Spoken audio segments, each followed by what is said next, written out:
Welcome to Screw the Commute, the entrepreneurial podcast dedicated to getting you out of the car and into the money. With your host, lifelong entrepreneur and multimillionaire, Tom Antion.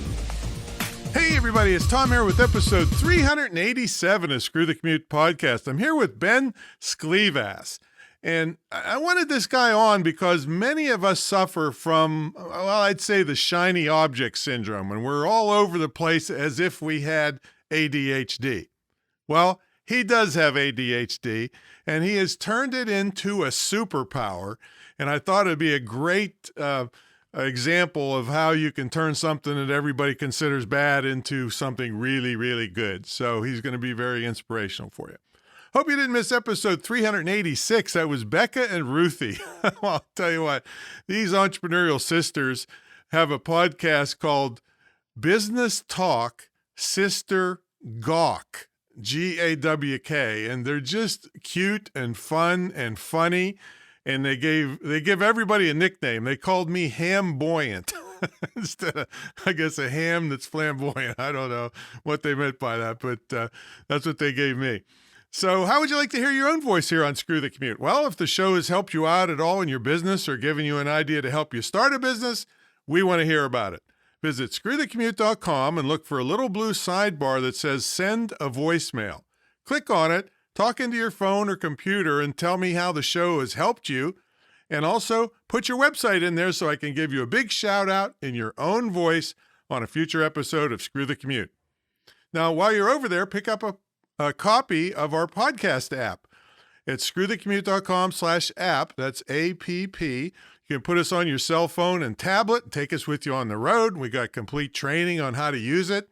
And also, you got to get a copy of our automation ebook. We sell this book for $27, but it's yours free for listening to the show. And just one of the tips, this is not hyperbole. This is not exaggeration. We kind of estimated and figured it out. One of the tips has saved me 7.5 million keystrokes, saved me carpal tunnel syndrome, and just makes my business go lightning fast and reduces your workload, all that stuff. So grab a copy of that at screwthecommute.com/automate free, screwthecommute.com/automate free. All right. People are still freaking out with the pandemic. But myself and my students aren't, because we know how to sell from home. And I've been doing it for 27 years now, since 1994, since the commercial internet started. And about 15 years ago, I decided to jump into the field of higher education. And I have the only licensed, dedicated internet marketing school in the country, probably the world. And it teaches hardcore skills that are in high demand everywhere. Every business on earth needs email marketing and text marketing and chat bots and blogs and everything else that goes along with it. So this is what we teach. It's not 4 years of partying like our guest did at the biggest party school in Canada, but it's and no big debt involved, and we have people making money before they, a couple months into the school, because people need these skills and they like young people to be able to do it. So we have business people in there and we have young people in there. In fact, one guy joined my mentor program, got a scholarship to the school, gifted it to his daughter, and she's making $6,000 a month as a side hustle after only 4 months in the school. So this is very powerful. Check it out at imtcva.org. And a little bit later, I'll tell you how you can get a scholarship that you could either use yourself or gift to someone in your life. All right, let's get to the main event. Ben Sklivas is coming to us from Montreal, Quebec. And I got slapped one time up there, by the way. I can tell you about that later. And he's a 27-year-old entrepreneur that has worked through adversity, both in personal and his professional life. Ben, I don't know if, we'll see if he goes by Ben or Benjamin, speaks on how he changed his outlook on ADHD from being less than normal to utilizing it as a superpower in everyday life. Ben, are you ready to screw? The commute. The stigmatization of ADHD, actually. But thank you so much for that introduction. And honestly, I do want to hear about that story that you're telling about you getting slapped in Quebec, because I feel like that can be a really good time for everybody here. So Well, thank you again. Now, do you want to go by Ben or Benjamin? I just met you, so. That's a good question. I mean, Ben for simplicity reasons, Benjamin for professional reasons. Oh, so, well, it's up to the user. I'm simple-minded, so we'll just use Ben. But okay, so anyway, I'm trying to, every time, I've spoken in like 12 countries around the world, and I try to say something in their language, just to be nice. And so I said something to a woman that I thought I was saying, thank you very much, like merci beaucoup, something like that. But I said merci beaucoup, which was like, thanks for your nice ass or something. Nobody will tell me exactly what it means.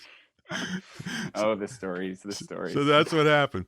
So so I'm glad to meet you. We met on a podcast site, and when I saw your story, I thought I got to have this guy on, because a lot of people really, not even diagnosed as ADHD. There's just so many things coming at them as an entrepreneur that you could develop ADHD just because of it. But you were actually diagnosed with it. I think you said you were dyslexic, and so tell us a little bit about.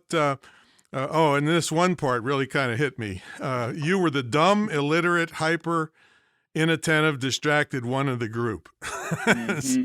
To say the least. Tell us about your path, what you're doing now, and then we'll go through all the way you got here. Yeah, great. All right. So to give you a little bit more of a explanation breakdown as to who I am and what I do, and where I'm currently at now, since that's the direction that we're going to take. I work for a company called Boost Accelerated Marketing. We are the one of the established marketing companies in Montreal. We've worked with, over 52,000 clients, all of which have ranged from, startups all the way to Fortune 500 companies. Since its incubation, Boost really is aimed to work to get the most out of brands, really to help them achieve the goal. And because of that peer-to-peer relationship that we try to maintain and create, it's given us a 100% success rate with getting all of our clients a positive ROI and overall reaching the goals that they brought to the table when first initially talking to us. And what do you do there? Yeah, that's a really good question. I currently, by definition, I am the director of business development. So I'm trying to create these tangible relationships with our clients to create that long-term value that we can bring to them in over, we usually have the average lifespan of a client to around 5 years, but I've seen it go higher. And it's really the direction that I'm trying to take. And the reason that I got brought on is because I have this new vision and this new outlook on life that I'm really trying to bring to both Boost and my own personal brand. So because of that, I joined the group that we were chatting about earlier, and I'm really trying to get in front of the people that matter to bring the most value to the people that are being affected during COVID. Now, are you the traffic junkie? Is that your nickname or moniker or what? Where did that come from? Well, so to give you a little bit of a breakdown, Traffic Junkie is the company that I got scouted to out of university. So to give you a little bit more of a breakdown, I'm in my final year of university. I really wanted to get a job in the corporate world. I wanted to be one of those corporate sharks that, everyone is talking about, right? Which we hate on this show, I might add. I am on your side right now. So I had it dead set in my mind that I was going to be that corporate guy, that shark, the suit and tie wearing suit kind of guy, and, so I got scouted out of university to go work for a company called Traffic Junkie, which is a subsidiary company of MindGeek, who you and your audience may know as, Pornhub, Brazzers, all of that good stuff, right? Oh, I would never know about what that meant. I'm too. No, of course not. No, it's impossible. I've even heard of such a thing. Yeah, I agree. I was in the same boat. So Traffic Junkie is the advertising platform for Pornhub and its subsidiary companies. And honestly, it gave me a really good in-depth look as to what being in the corporate life really meant and what it meant and how to act and who to befriend and who to not befriend. And I realized that after around a year and a half, I really started to feel less motivated going into work, right? I was feeling this nostalgic of my university years, and not because it's a #1 party school. So we're just gonna throw that one out there. But because overall, it was making me feel like I wasn't giving back enough, right? So I felt like it was time to quit, but I did get fired. So that was off. That's the best thing that can happen to people. Of many ADHD. Yeah, most I people agree completely. Most people say, I mean, I've been around a long time. Most people say it was the best thing that ever happened to them when they got fired. So does that mean that if A plus B equals C, you got technically fired from Pornhub? Oh, I 100% got fired from Pornhub. Oh, you didn't perform. No, I did not perform. I was there for a very short amount of time, but I did it really hard for the first couple of years. Yeah. Short is no good. I mean, size does matter. All about the motion of the ocean. Come on, let's go. Now here's the thing. Now I'm not, folks. I'm not bashing or promoting porn. All right, but when I first started, my first geek. And first of all, a lot of the things we use today were invented by the porn industry, by the way. Very much so. And the first geek that I had that was helping me with websites back in the mid-90s got a job out of Canada, I might add, and he was paid $100,000 a year, and all he did was negotiate credit card rates to try to get a quarter or a tenth of a percent less, which I think at the time the conglomerate was doing $400,000 a day. So there's a lot of money in that. It's probably not as much nowadays, but anyway, okay. So, but did you ever believe that you'd be the director of anything when you were getting bullied and kicked around in school and told you were stupid? I didn't even think I was going to pass high school, to be completely honest. I didn't really think much of myself. You know, it's a really hard thing to realize that you go through life and you're told you're not good enough or you're not going to make it, or, you know, you have a reading level in university of, let's say, a 12th grader, you know, and it's demoralizing. It makes you feel like you're not up to par to the rest of the world. And nowadays, Ben, you'd be a genius if you had a 12th grade reading level, the way they're turning out kids nowadays. I agree, right? So I think of mice and men as enough for me, so I'm good. So how did you turn the corner? I mean, did you have an inspiration in your life? Did you get some divine intervention? How did you overcome being beat down like that?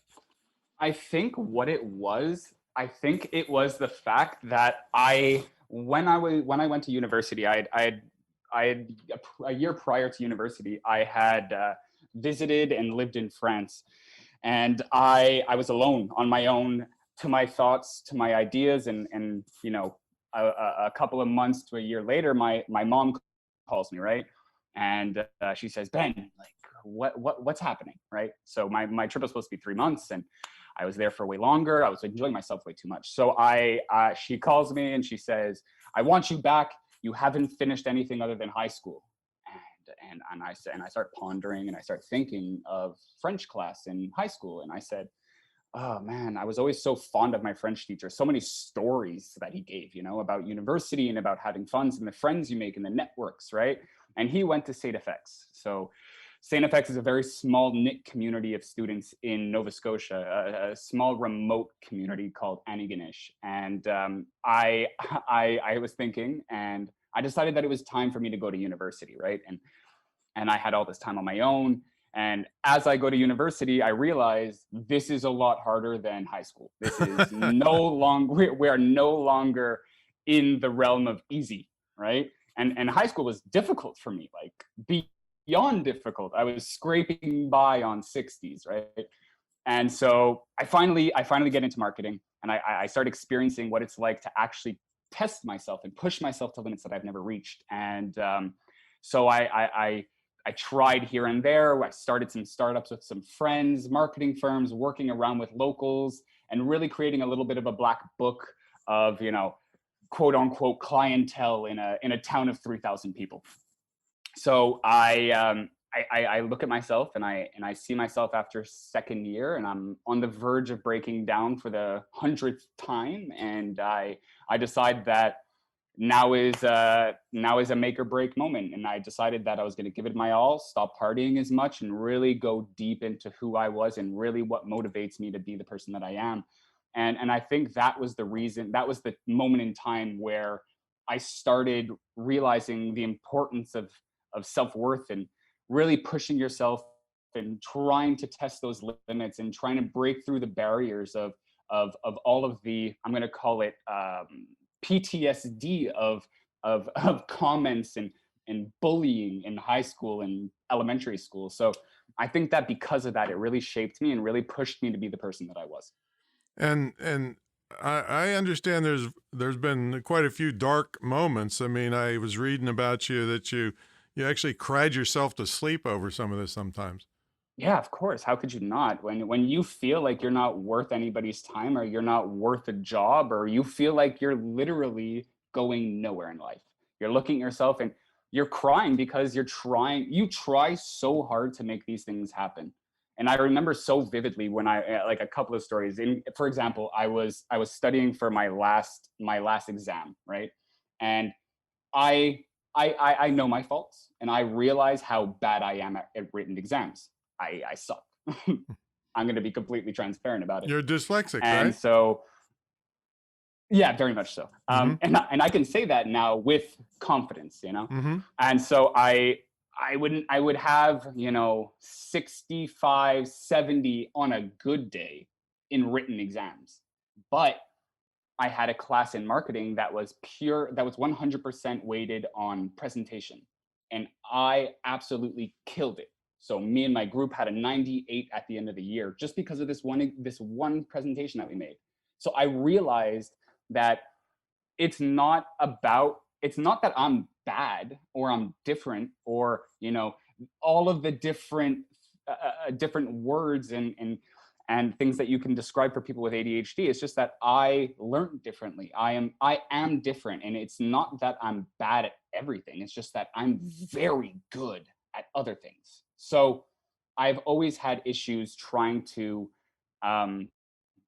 forget about my weaknesses. And I think that now more so than ever, it's not that I have to forget about the weaknesses, but I have to focus less on the weaknesses as who I am, and focus more on the things that I'm really good at, and utilize those to create more of a brand for myself, as well as creating really long-term, lifelong connections, values, and creating and growing a tribe of people that understand where I'm coming from, B, the type of journey that I've gotten through, and C, the fact that I'm still trying. And I understand that it's not something I'm always going to get right. And by law, humans make mistakes. And I think that, especially for people with ADHD, it's really hard to focus on the positive because of the lack of dopamine that we have in our brains. So because of that lack of dopamine, it's really hard for us to feel accomplished by something, thus making it why we have such scatterbrains and impulsivity and, and irregularities about certain things. So I feel like, because of going through those trial and error periods and the times where I cried myself to sleep, where I failed, and where I applied to 100 different jobs and I didn't get one answer back, and I get fired from jobs because I'm talking too much, or I'm too impulsive, or I'm too this and I'm too that. And I think that rather than thinking about it as something negative and something that I'm not able to control, why not take control of the positives in my life and what I'm good at? So, like I said, and I think this is the reason that you and I are on a podcast right now, it's the fact that I'm utilizing those strengths. One of my strengths, reaching out to people, being annoying, that is me in a nutshell. So utilizing those to create lifelong relationships is really something that has helped me get over it. And honestly, a lot of therapy, like a lot of therapy. So thank you, Dennis. You're great. Thank you. Well, you're not annoying me right now, but I could see how I could get to that point. No, just kidding. Agreed, completely. Hey, So, man, we're on so, the same side right now. so you do speaking engagements, right? Because that's one of your strengths. Yeah, I do. And it's something that I'm really trying to put myself towards and really trying to get more into that now, you know? Mm-hmm. Like, so for example, for a lot of you that don't understand what business development is, it's a lot of prospecting, a lot of going after individuals, right? And trying to pitch them value of some sorts. But I always thought, I'm like, why do I need to pitch them value on something? Why can't I pitch them myself? Why can't I be myself? And then if they see a fit, then we can work together. So I think that it's working together is really the most important thing. Well, I'm not sure if you're aware of it or not, since we just met, that I've trained more professional speakers than anybody living.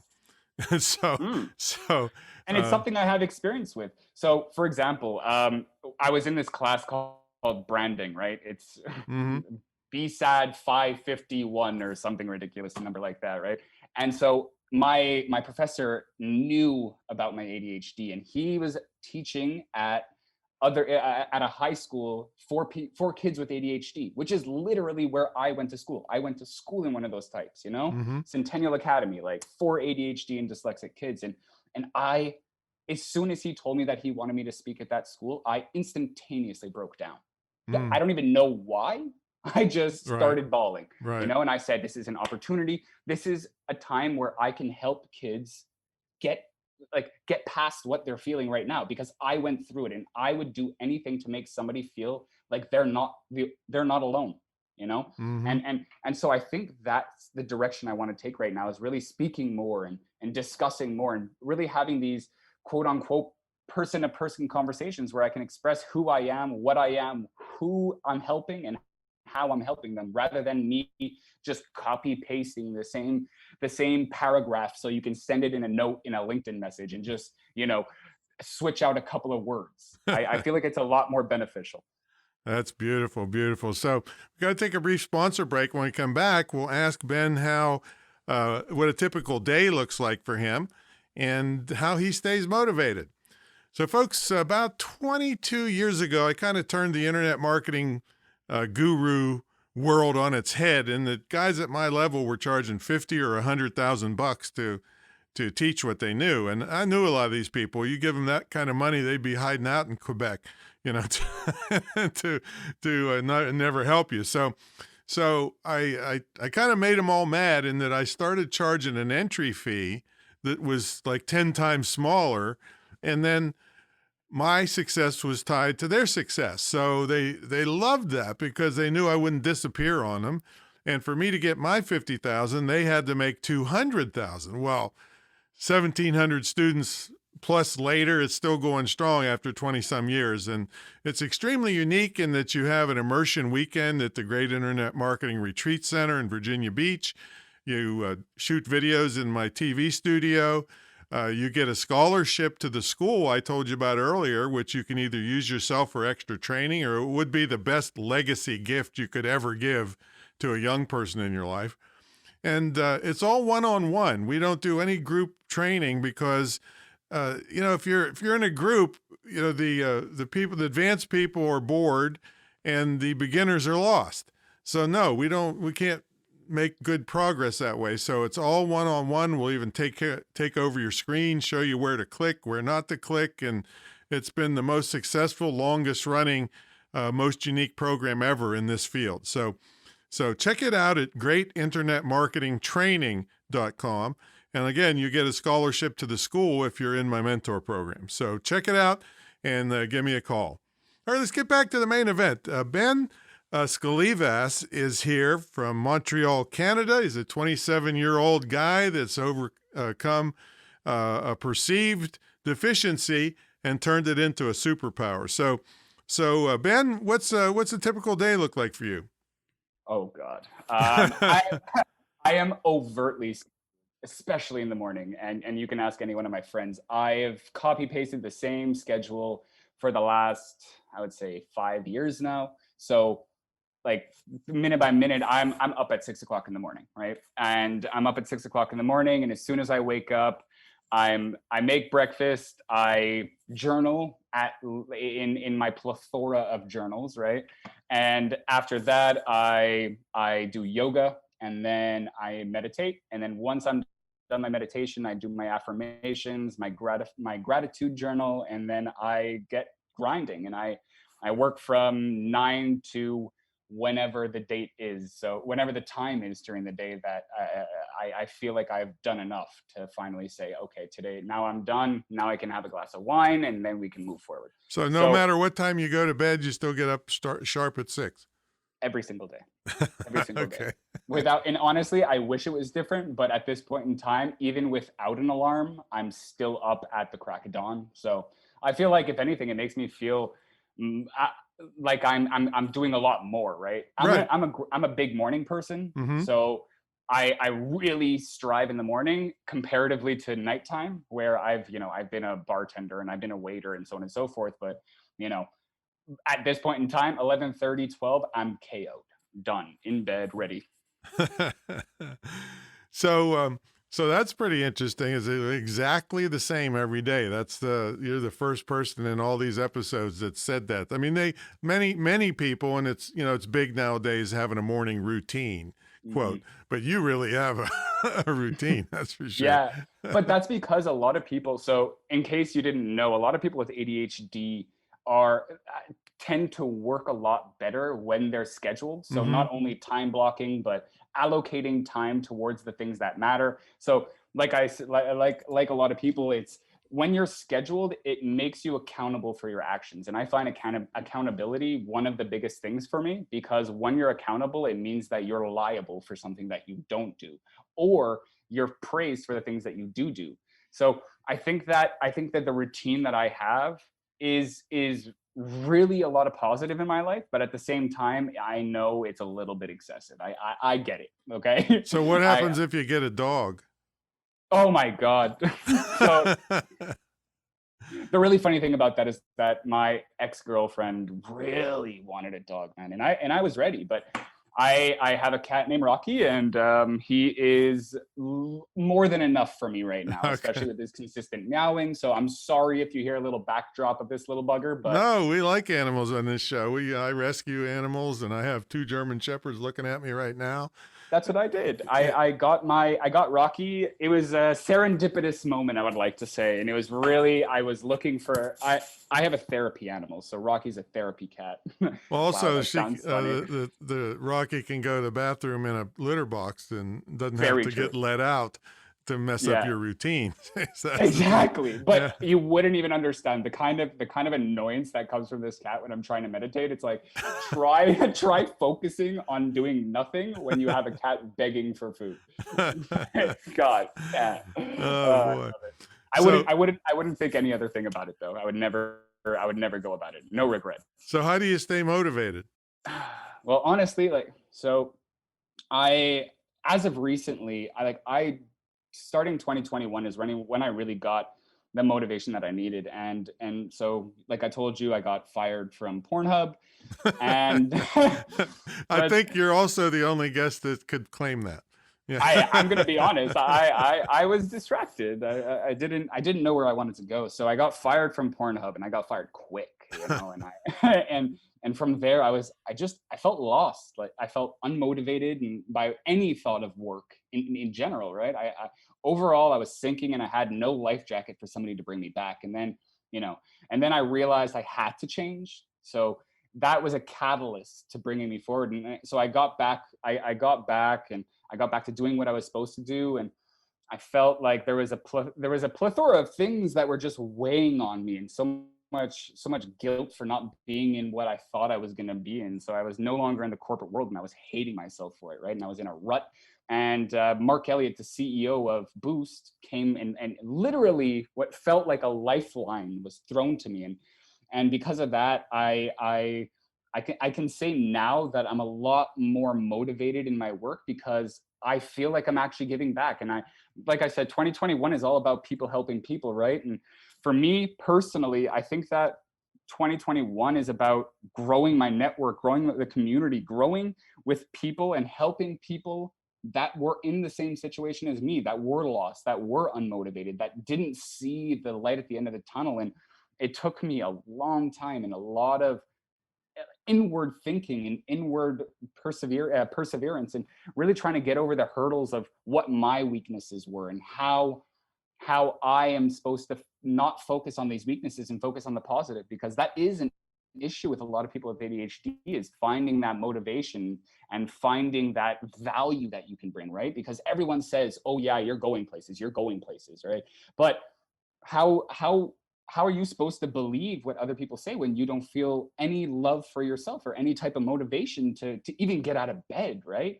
So I got this lifeline from Mark Elliott, and then he told me, he said, I have a really good feeling about this. And 2 days later, I broke up with my girlfriend broke up with me.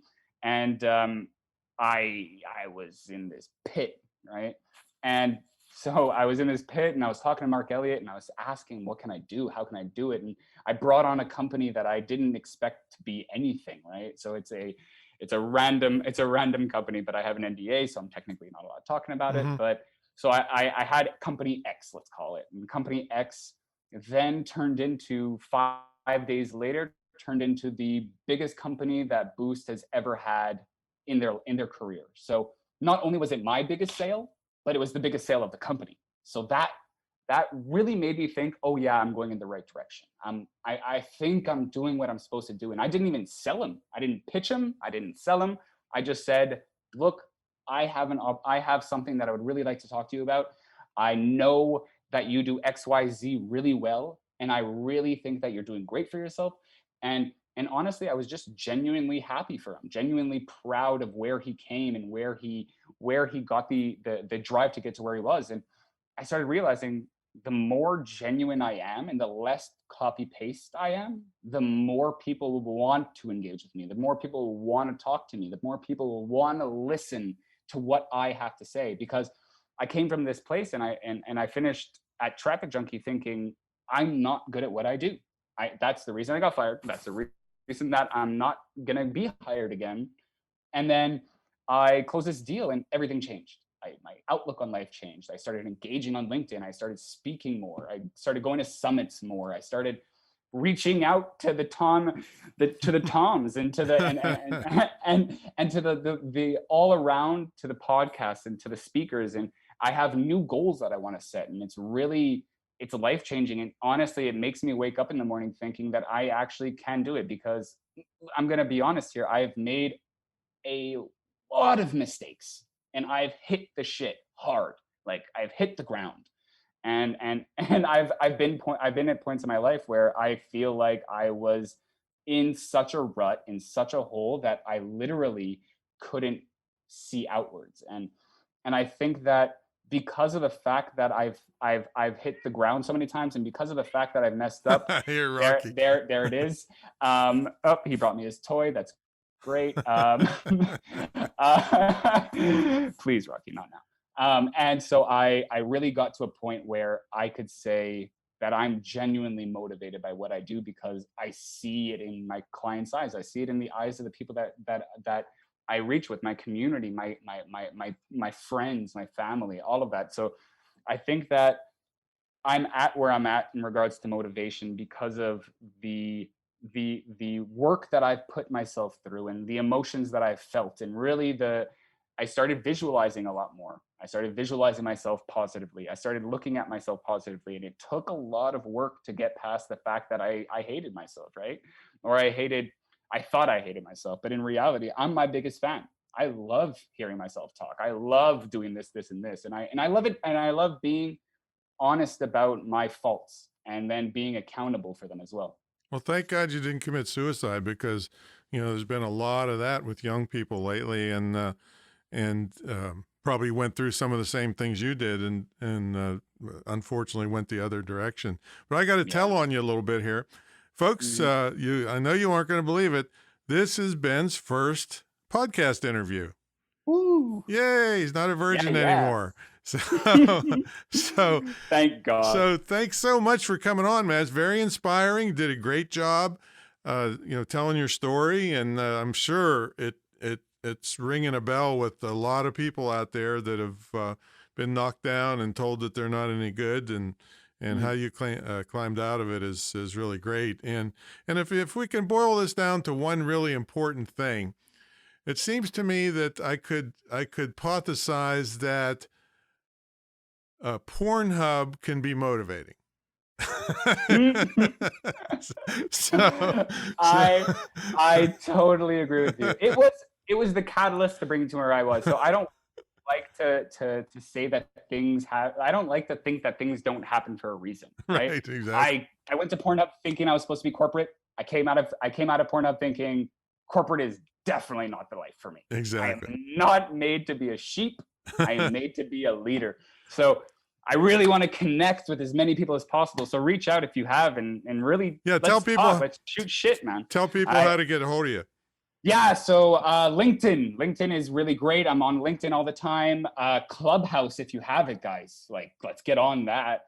And honestly, I just got my Instagram back. I did a social media cleanse, and I finally think that I'm able to use Instagram and other social media platforms in the way that I need to, rather than using it as external stimulation. So add me at Ben Sklivas, Sklivas, Sklivas, right? I get it. And honestly, I'm really waiting and looking forward to talk to everybody. Thank you so much, Tom, for everything. And I really look forward to if potentially there's another podcast and really the direction of 2021.